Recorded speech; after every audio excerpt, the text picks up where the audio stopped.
خوش آمدید۔ آج ہم مرزا اسد اللہ خان غالب کے کلام کا ایک خاص پہلو دیکھ رہے ہیں۔ غالب بھائی نام ہی کافی ہے اردو شاعری میں۔ بالکل۔ ہم سب ان کے مشہور دیوان سے تو واقف ہیں، لیکن آج کچھ الگ کر رہے ہیں۔ ان کی وہ مشہور غزل نقش فریادی ہے کس کی شوخی تحریر کا، اس کے کچھ ایسے اشعار پر بات کریں گے جو شائع شدہ دیوان میں نہیں ہیں۔ جی، یہ واقعی ایک دلچسپ زاویہ ہے۔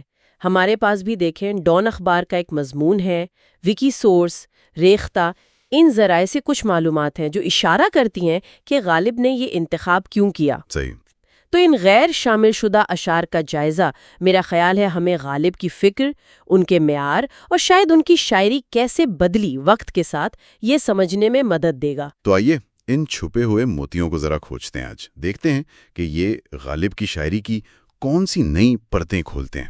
پہلا شعر جو دیوان کا حصہ نہ بن سکا وہ کچھ یوں ہے: لذت ایجاد ناز افسون عرض ذوق قتل، نال آتش میں ہے تیغ یار سے نخشیر کا۔ پڑھتے ہی لگتا ہے کہ بھائی فارسی بہت ہے اور سمجھنا ذرا مشکل ہے۔ ہاں، آپ نے صحیح کہا، فارسی کا اثر واضح ہے۔ اس شعر میں غالب اصل میں دیکھیں محبوب کے جو ستم کرنے کے نئے انداز ہے نا، جسے وہ ایجاد ناز کہہ رہے ہیں۔ اچھا۔ اور عاشق کی جو آرزو ہے قتل ہونے کی، یعنی ذوق قتل، اس کا ذکر کر رہے ہیں۔ تو محبوب کی یہ ادائیں، یہ ستم کے طریقے، یہ ایک طرح کا جادو ہیں، افسوں ہیں۔ جادو؟ جی، جو عاشق یعنی نخچیر اس کے دل میں قتل ہونے کی خواہش کو اور بھڑکا دیتے ہیں۔ اور یہ نل آتش میں ہے، یہ محاورہ کچھ عجیب سا ہے، اس کا کیا مطلب ہوا؟ یہ پرانے زمانے کی ایک رسم یا وہم کہہ لیں، اس کی طرف اشارہ ہے۔ کسی کو تکلیف دینی ہوتی تھی نا، تو اس کا نام گھوڑے کی نال پر لکھ کر آگ میں ڈال دیتے تھے۔ اچھا، واقعی؟ جی، تو یہاں مطلب یہ ہے کہ عاشق جو محبوب کی تلوار کا منتظر ہے، وہ شدید بے چینی تڑپ میں ہے، جیسے اس کا نام کسی نے نال پر لکھ کر آگ میں ڈال دیا ہو۔ تو یہ غالب کی وہ جو مشکل پسندی ہے، گہرے استعارے استعمال کرنے کی عادت، اس کی بہت عمدہ مثال ہے۔ واقعی بہت ہی گہری بات کہہ دی۔ اچھا، اب وہ دوسرا شعر دیکھتے ہیں جو شائع نہیں ہوا۔ وہ یہ ہے: خشت پشت دست عجز و قالب، آغوش ودا پر ہوا ہے سیل سے پیمانہ کس تعمیر کا۔ یہ بھی کوئی آسان نہیں لگ رہا۔ نہیں، آسان تو نہیں ہے۔ اس میں جدائی کا جو لمحہ ہے نا، ودا کا، اس کو اینٹ اور سانچے کے استعارے سے سمجھایا ہے۔ خشت یعنی اینٹ؟ ہاں، اینٹ، جیسے اینٹ مٹی سے بن کر پہلے سانچے یعنی قالب کی آغوش میں ہوتی ہے، پھر اسے تعمیر کے لیے سانچے سے نکلنا پڑتا ہے، جدا ہونا پڑتا ہے۔ یعنی وہ جدائی۔ جی، غالب کہہ رہے ہیں کہ یہ جدائی اینٹ کے لیے آغوش ودا ہے، یعنی جدائی کی آغوش۔ گویا اینٹ بھی جدائی کا دکھ محسوس کر رہی ہے۔ بالکل، اور شاعر کہتا ہے کہ یہ اینٹ بنی کیسے ہے؟ پشت دست عجز سے، یعنی عاجزی اور مجبوری کے ہاتھوں سے۔ اور جس عمارت کی بنیاد یعنی پیمانہ اس اینٹ سے رکھا جانا ہے، وہ بنیاد آنسوؤں کے سیلاب یعنی سیل سے بھری ہوئی ہے۔ گویا جدائی کا غم اتنا زیادہ ہے کہ تعمیر شروع ہی آنسوؤں سے ہو رہی ہے۔ بہت ہی الگ درد بھری تصویر کشی ہے یہ۔ واہ، کمال ہے۔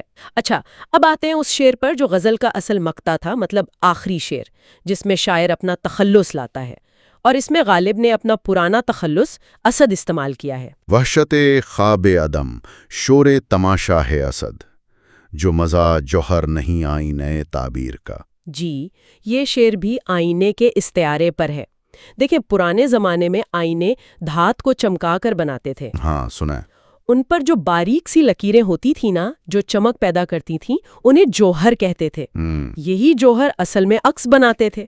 تو غالب یہاں پلکوں کو یعنی مزہ کو آئینے کے ان جوہر سے تشبیہ دے رہے ہیں۔ اچھا، یعنی جن آنکھوں میں پلکیں نہیں وہ حقیقت نہیں دیکھ سکتی، کچھ ایسا؟ ہاں، کچھ ایسا ہی سمجھ لیں۔ غالب کہہ رہے ہیں کہ جن آنکھوں میں یہ جوہر جیسی پلکیں نہیں، وہ وجود کی اصلیت، اس کی تعبیر نہیں سمجھ سکتی۔ انہیں تو بس عدم یعنی نیستی، فنا، اس کا ایک وحشتناک خواب نظر آتا ہے۔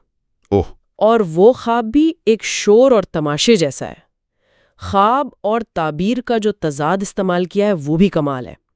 میرا خیال ہے کہ شاید اس کی یہ جو بہت زیادہ پیچیدگی ہے نا، اسی وجہ سے غالب نے اسے پھر شائع شدہ دیوان میں شامل نہیں کیا۔ تو پھر سوال یہی بنتا ہے کہ غالب نے آخر یہ اشعار نکالے کیوں؟ کیا صرف یہ مشکل پسندی تھی یا کوئی اور وجہ؟ دیکھیں، غالب اپنے کلام کے انتخاب میں بہت سخت تھے۔ ذرائع بھی یہی بتاتے ہیں، جیسے وہ ڈان والا مضمون وغیرہ، کہ وقت کے ساتھ ساتھ انہوں نے اس غزل کے شعر کم کیے۔ 1841 کا جو دیوان چھپا، اس میں تو صرف 5 ہی شعر رہ گئے۔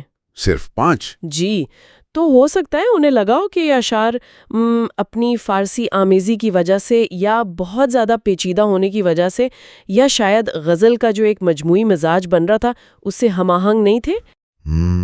یعنی ایڈیٹنگ کا معاملہ تھا۔ بالکل، یہ انتخاب ہمیں بتاتا ہے کہ غالب صرف ایک عظیم شاعر ہی نہیں تھے، بلکہ ایک بہت محتاط ایڈیٹر بھی تھے، جو شاید قاری کی رسائی کا بھی کچھ حد تک خیال رکھتے تھے۔ تو یہ اشعار بھلے دیوان کا حصہ نہیں ہے، پھر بھی غالب کی فکر اور ان کی فنی مہارت کو سمجھنے کے لیے کافی اہم ہے نا؟ یقیناً، یہ اشعار آج بھی غالب کی قادر الکلامی، ان کی سوچ کی گہرائی، اس سب کو ظاہر کرتے ہیں۔